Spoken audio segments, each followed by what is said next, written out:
to disappoint. Ryan Sitton, founder and CEO of Pinnacle, but more importantly, one of my executive board members here at the Economic Alliance Houston Port Region. Help me welcome Ryan Sitton.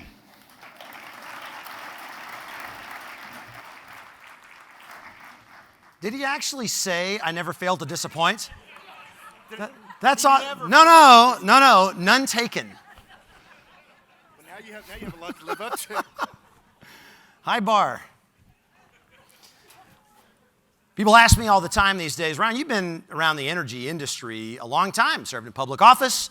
You have networked with people all over the world. You've talked to government leaders, civic leaders. You've talked to company leaders. Ryan, what's the story on the future of oil and gas? And when we talk about the Port of Houston, obviously oil and gas is a central component, but it's not the whole story. We move all sorts of products in and out of the Port of Houston every day. But interestingly enough, I think that oil and gas, specifically oil, is a bit of a bellwether.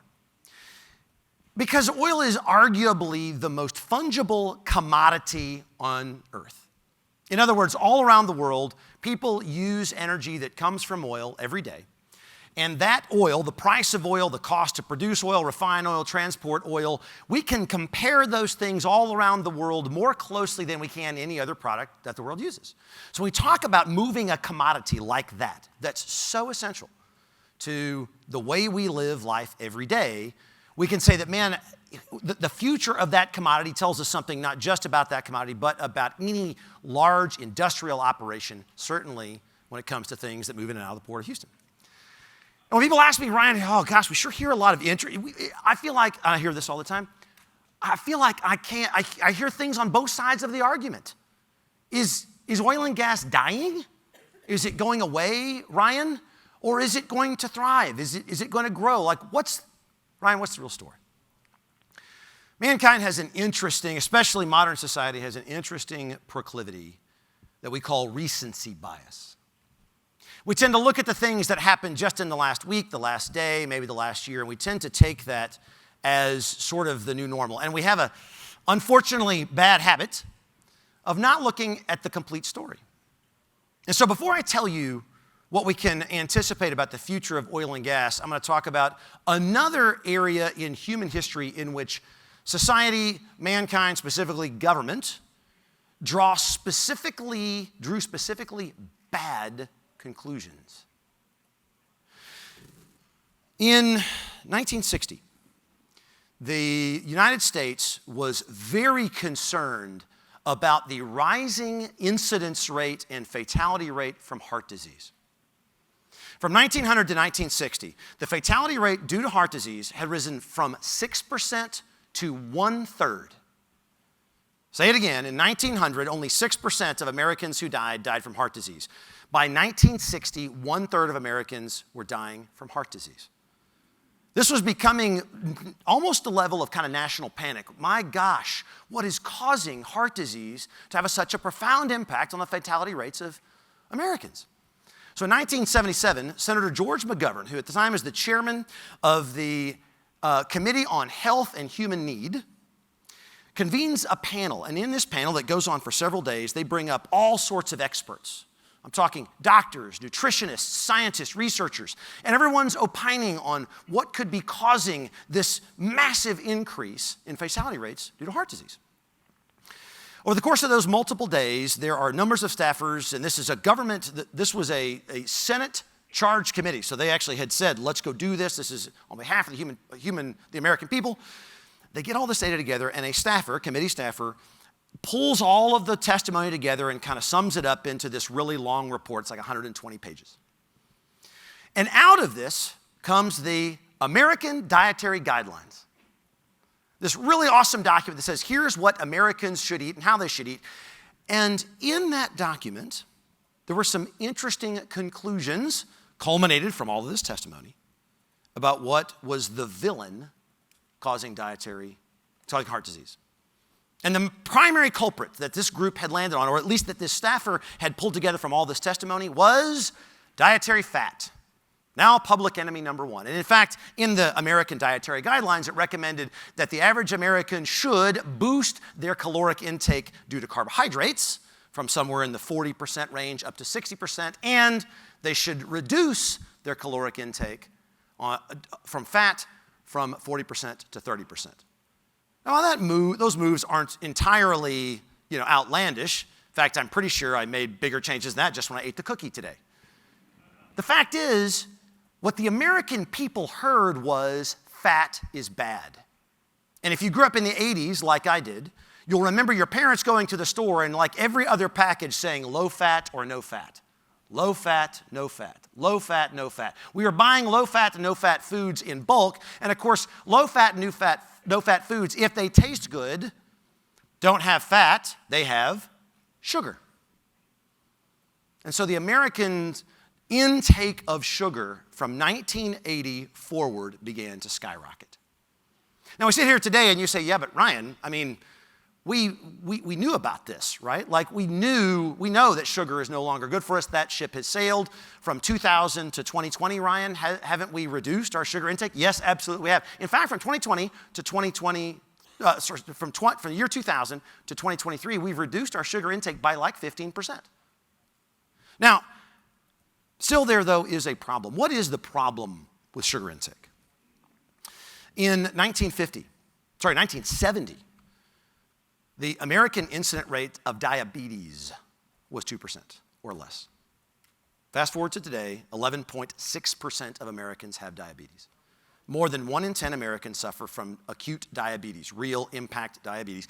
And diabetes costs society between medical treatments, lost work, people who have to stay home and take care of them, things they have to build in their house to a condition for physical ailments, somewhere between $250 and $500 billion a year. Treating diabetes is more than 2% of the U.S. gross national product, and it is bigger than the entire U.S. oil and gas industry. That is how big diabetes is in the United States. And we know that the correlation between sugar and diabetes is 1-to-1. Ryan, how in the world did this Senate panel get it so wrong? These were not morons. They didn't just pull off, some joker to come in and say, I think it's too much fat. What happened was they missed one key piece of data. From 1900 to 1950, the period of time, 1900 to 1960, the period of time in which the incident rate of heart disease went from 6% up to 1/3, something else happened. The average lifespan for the average American grew by 25 years. In 1900, the average American lived to be 50. By 1960, the average American lived to be 75. The problem was not that the incidence rate of heart disease was growing. The problem was people were living longer to get heart disease. And this entire Senate panel missed it. So they come out and they say dietary fat is bad. They say increase your carbohydrate intake. We all jump in, hook, line, and sinker. Why? Because when I go to the store and I say, man, this thing has no fat, what is it? It's an entire bag of sugar. Love the taste of this stuff. So we start going down this road of eating sugar. And so when I say today, Ryan, why do we still have this problem? In 1950, the average American took in 150 grams of grams of sugar a day, and 30 of those grams were added sugars. We still get most of our sugars from fruits and vegetables, things like that, but the added sugar was 30 grams. In the year 2000, when it hit its peak, the average American was eating a nearly 300 grams of sugar and adding 110. 110 grams of sugar. Now, it's come down from there. Today, we're under 250 grams of sugar. And we're only adding 95.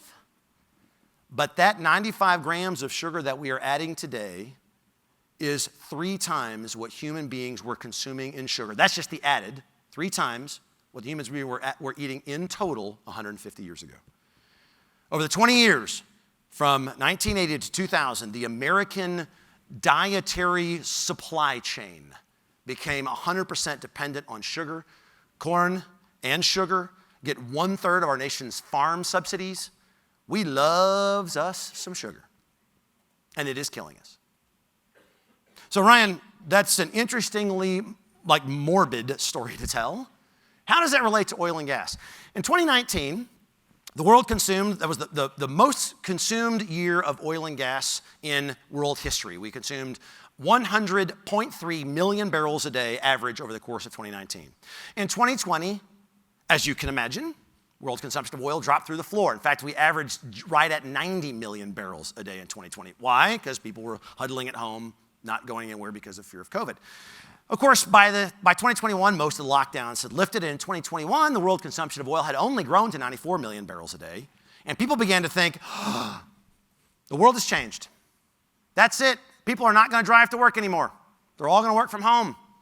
And so clearly the demand for oil and gas is going to drop because it's primarily transportation fuel. And not only that, man, we have all these renewables coming into place. And so in 2021, the Energy Information Agency, the International Energy Administration, BP, and several other famous industry oil and gas prognosticators all said, you know what? Peak oil is near. In fact, one of the economic models BP put out, an oil company, said that oil and gas may have peaked in 2019. 2021, BP said there is a chance that we saw the highest oil and gas demand ever in 2019. It's all downhill from here.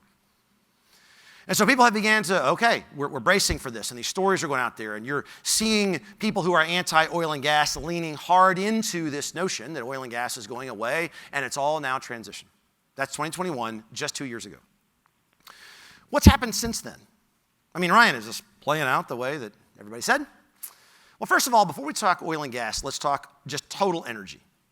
If you look back over trackable human history, figure 100 years, over the last 100 years, human consumption of energy has gone up every single solitary year except 6.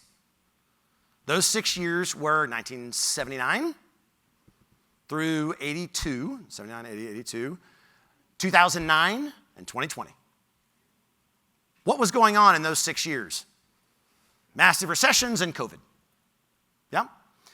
So in 2019, in 2020, we saw a 5% almost reduction in the amount of energy that human beings consume, the biggest drop ever year to year from 2019 to 2020. From 2020, what has happened? I mean, that's a big drop. 2020, 21, 22, 23, 2023, not only are we consuming as much, actually the world is consuming a solid 3% more energy in 2023 than we consumed in 2019. Say that again, we dropped 5% in 2020. Since then, we've come back to 3% more than 2019. The world loves us some energy. Yeah, but Ryan, what about oil and gas? Give me the straight skinny, brother. In 2019, the world's portion of energy that came from oil and gas was 50.7%. Yeah, you tracking? Fast forward 4 years later, 3% more total energy consumed, and yes, the portion of that is oil and gas has in fact gone up to 51.4%. Did you hear what he just said? He just said that not only is the world's consumption of energy going up, but the portion of it that is oil and gas went up. BP, Energy Information International Energy Administration, what? These guys got it wrong? Yes, they got it wrong. How, Ryan? How did they get it wrong? They assumed that no one was ever going to drive to work again, that offices were going to shut down, commercial real estate was a thing of the past. They assumed that kids would all learn looking at Zoom every day, and if your kids, like mine, did that for about a month, they were ready to kill themselves and us. No, human beings are community animals. It doesn't work. We've seen company after company, even technology companies saying, that's fine in pieces, but that's not the way we can run a society. So people are traveling, they're moving around. Not only that, we are developing again in areas, building out. And this is not only oil and gas. There was theories that we were going to stop building. It was going to be a shared economy. You saw the price of lumber in 2021 go from a normal average board feet of $400 a board feet to $1,400 per board feet. Commodities that we used to think, oh, that's a thing of the past. We don't need that stuff. It's a shared economy. Well, that sure got expensive when no one wanted to share. So yes, they got it wrong. In fact, go back to those same groups I just mentioned. Energy Information Agency, OPEC, BP, and ask them today, when is peak oil coming? They all were saying in the 2020s or 2030, just 2 years ago. Just last month, the American Energy Information Agency projected that oil consumption globally will continue to grow through 2050. In 2 years, there you go. Thank you, I didn't do anything, I'm just quoting the report. The fact is, we have recency bias.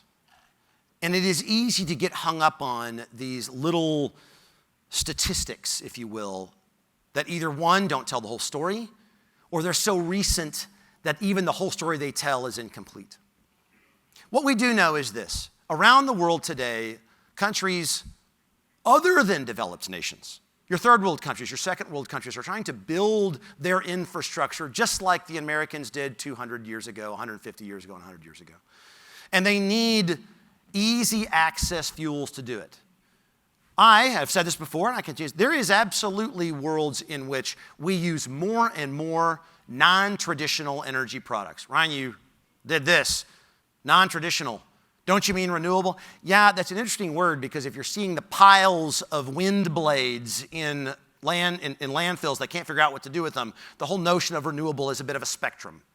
Not knocking wind energy, not knocking solar energy. I think it's great stuff. We just got to be realistic about what it costs to produce it. Got to be realistic about what it takes to dispose of it. Those are real problems that we are going to have to face. There is a real, I will tell you that the growth in energy sources is absolutely going to be in non-traditional sources more than oil and gas. No question. But when you're only starting from like 10% of the world's energy, you got a lot of room to go. So what is the takeaway from all this? Right now, a bunch of us are working in industries that are not sexy, right? What, like industries like moving petrochemical products, refining oil into refined products. We're making some sort of specialty chemical. We're moving some sort of transportation or we're transporting some sort of fuel. These aren't sexy things. They're not the things that are making headlines. No one's talking about, for example, a gallon of gas like they're talking about, I don't even have to hire employees anymore. I just ask ChatGPT to do it. It's not sexy. But interestingly enough, it is those non-sexy things where I believe the future to be. I'm going to lean into that a little bit harder. My kids right now, Sarah is 19. She's a sophomore in college. Luke is a senior in high school. And Lance, my youngest, is a freshman in high school. And when we talk about what they want to do with their careers, I will hear people who have age similar to my kids say that, oh man, I don't want them to go into whatever boring industry you want to describe. Lumber, I don't want to go into lumber mills. Don't go into power generation. Don't go into pipelines. Don't go into refining. And I think, why? And there is this notion that those industries are somehow withering on the vine. And I will tell you that despite numbers of electric cars that will absolutely go up, numbers of wind farms and solar farms that we see, those will absolutely increase, that the world's demand for a gallon of gasoline or an M-scuff of gas to heat their home is not going down anytime soon. And not only that, there is going to be opportunity in people who are willing to lean into that fact. If you're the one who says, oh, you want this non-sexy product, like a board, and not enough people are making boards, you can imagine the amount of opportunity that comes with making boards. Oh, you want this roll of toilet paper? Not very sexy. Everybody wants it. And in case you didn't notice, when the first real COVID supply chain panic hit, we all saw pictures of people wheeling out 2-year supplies of toilet paper. Yep, Costco is out of stock. Why? Because this guy took it all. Toilet paper. So, joking aside, there is real security. There is real stability. There is real opportunity in leaning into the things that are not sexy, because our world depends on it.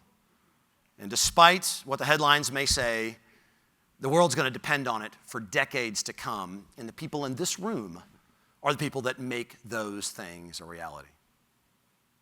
Last comment, and I'll take some questions. We have some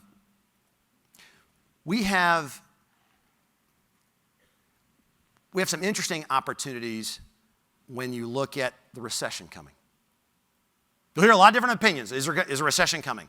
Some people say yes, no, maybe, soft landing, was it quantitative easing, all this kind of stuff. The recession is coming, at least I believe. The data, the inflationary prices, cost of homes, there's too many things that are competing against us to not see a recession coming. And if I were talking to my kids right now and they were asking me about dad, careers to be in and everything else, man, with this recession coming, what's interesting is the unsexy industries are the ones that are going to be in demand. In prior recessions, what you'll see is often commodities are the first place to get hit. Because if you think about the way the nature of a commodity works, let's use a product like plastic, right? Or let's use PVC in construction. When the PVC market, in general, the world makes right about the right amount of PVC for the world to consume. And when the world doesn't want quite as much PVC, everyone's got a little bit of extra PVC and they're willing to compete and lower their price on PVC, whatever it takes to move their product because it's just a commodity. It's the way commodities work. And recession after recession, you'll see that commodities are often the first hit, or at least big chunks of commodities are first hit. We're seeing an interesting phenomenon today where part of what's driving inflation is the lack of commodities. Anyone tried to build a home or do a home remodel in the last 3 years and go, how much does an electrical box cost? And that stuff's insane. We have a shortage of the supply. That's what's driving the recession. So yes, we're going to feel it, but we won't feel it, I don't believe, as much as other areas. At least not the way we did in past recessions. The lesson, though, in there is this, and I see some of my refining friends in here, I see some of my petrochemical friends, pipeline friends. Right now, a lot of people are saying, in fact, I heard somebody say this to me today, man, we're making a lot of money. Yeah, refining margins are some of the highest they've been in a long time. I mean, oil prices are now eclipsing $90 a barrel, on their way up, probably more. Now is the time to build in place the things that help us be prepared when the recession hits. There will be winners and losers in the recession, even in commodity businesses. The guys, the gals, the leaders who get ready by saying, I'm going to streamline my operation. I'm going to invest in better ways of doing business, optimizing my facilities, optimizing my performance to capitalize on the cash I have now, to be more lean, more optimized, less waste in the future. They will be very well positioned for the recession. There will be some who don't. Some who make a lot of money, put cash on the books, return that cash to shareholders, and then when they hit the recession, it's going to be a little tougher. Now is the time to get ready for that recession, knowing the demand is still going to be there, but it will be tough, and so it's time to invest in the future today. So let me pause there and say this. I'm going to take questions today. I think I'm looking for Chad to tell me. 10 minutes, awesome. So that means I could take like 2 questions if I get long-winded. So I'll take a couple questions and I'll have a couple of closing statements. So questions here. With the amount of oil we consume, do you think we could potentially run out of crude oil before we transition more permanently into renewable energy? Love this question, and I'm going to sound like just an oil homer when I say this, but no. There's just practically speaking no way for that to happen. Ryan, come on, really? Yeah, turns out if you rewind the clock just 20 years ago and you look at the amount of oil reserves in the world back 20 years ago, and then you fast forward to today, and we have burned off nominally 100 million barrels of oil per day every year for the last 20 years, so surely the oil reserves would be lower, right? We had a big tank of oil, 100 million barrels a day for 365 days a year, 20 years, we have less. No, the oil reserves are bigger today. Well, how can that possibly be, Ryan? Turns out that every time we start to get a little bit lean on oil supply, price of oil goes up. Price of oil goes up, people start looking for other ways to get oil. Then they go into previous oil developments or new oil developments, figure out what they can unlock, and they find these new reserves out there, and all of a sudden reserves get bigger. Every once in a while they get smaller too. It's not perfect. But we continue to find, as the technology drives the market and the need tends to drive more and more oil reserves. And if you look today at the amount of hydrocarbon oil equivalent in the world, especially when you consider the Canadian oil sands operations, even reserves in Venezuela that are largely untapped because they have really kind of imploded their oil business, there is plenty of oil in the world, I think, that will make the need to the concern over lack of oil is not going to have any real impact on our society. The next one, love this one. Will you please run for governor? That is a very nice question. I appreciate that. I'd like to take this opportunity to announce my candidacy. No, I'm just kidding. If overall worldwide use of oil is about 51%, what makes up the other 49%? Oh, I hate this. Y'all can see my pie graph? Yeah, right? Okay. Coal, I'm going to use round numbers here. I don't have this memorized. Coal makes up roughly today, I think, 20% give or take, of the world's energy consumption. And coal is, by the way, the part that's diminishing the most. It used to be a lot bigger. It's going down. It's being replaced largely with natural gas. You have nuclear, you have hydroelectric, solar, wind, and one other one that make up the other swath in here. I believe the next biggest one in there today is nuclear.